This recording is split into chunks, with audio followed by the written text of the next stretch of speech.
আসসালামু আলাইকুম সবাইকে। কি অবস্থা সবার? আশা করি সবাই অনেক বেশি ভালো আছেন। সো যারা আমাকে চিনেন তারা তো চিনেনই। আর যারা চিনেন না তাদেরকে ছোট্ট একটা ইন্ট্রোডাকশন দিয়ে দেই। আমি রবিন।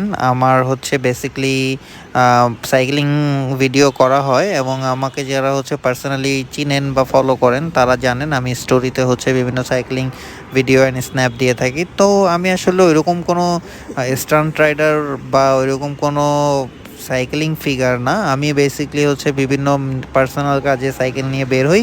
তো তখন হচ্ছে টুকটাক ছোট, ছোট ভিডিও ক্লিপ নেওয়া হয়। তো ওই দিক থেকেই হচ্ছে এখন চিন্তা করতেছি যে এই জিনিসটাতে একটু টাইম দিব এবং এটা নিয়ে একটু কাজ করার ট্রাই করব। তো আপনারা যারা হচ্ছে আমাকে চিনেন বা যারা চিনেন না এই ভিডিওর মাধ্যমে দেখতেছেন বা এমনি হয়তোবা আমার ভিডিও সামনে পড়ছে, তাদের কাছেই হচ্ছে আমার একটা ছোট রিকোয়েস্ট। আপনারা হচ্ছে আমাকে বিভিন্ন ধরনের সাজেশন আমার কমেন্ট সেকশনে দিতে পারেন।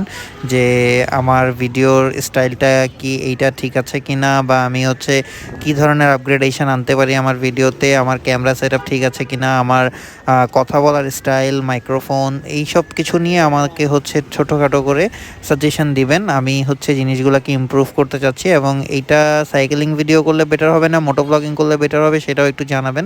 সাইকেল নিয়ে আসলে ভিডিও করার জন্য আমার ওইরকম ইচ্ছা অনিচ্ছার কিছু নাই। আমি জিনিসটাকে খুব পছন্দ করি।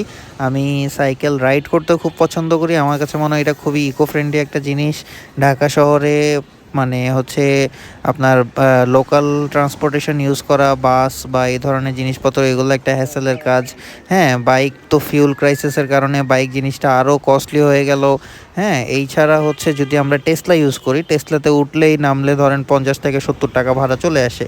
তো ওই দিক থেকে আমার কাছে মনে হয় সাইকেল খুব সুন্দর একটা কস্ট এফিশিয়েন্ট জিনিস আর হচ্ছে ইকো ফ্রেন্ডলি একটা জিনিস। দ্যাটস ওয়াই হচ্ছে আমার সাইকেলেই, আর আমি খুব সুন্দর করে ফাস্ট হচ্ছে যে একটু চলে যাই, একটু অ্যাওয়্যার থাকতে হয় সব দিক থেকে, যেহেতু আমাদের টেসলা শহর, ঢাকা শহর, তো আমাদের সব দিক থেকে হচ্ছে অ্যাওয়্যার থাকতে হয় যে কখন কে কোন দিক দিয়ে ঢুকাই দেয়, হান্দাই দেয়।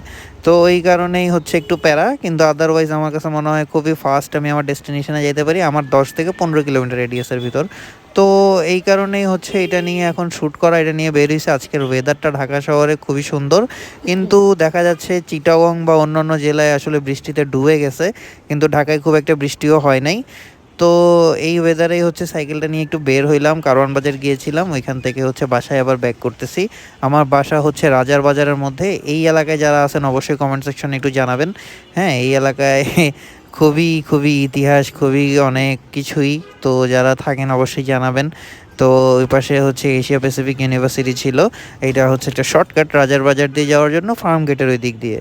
তো এই গলিগুলো হচ্ছে এত ছোট যে দুইটা টেসলা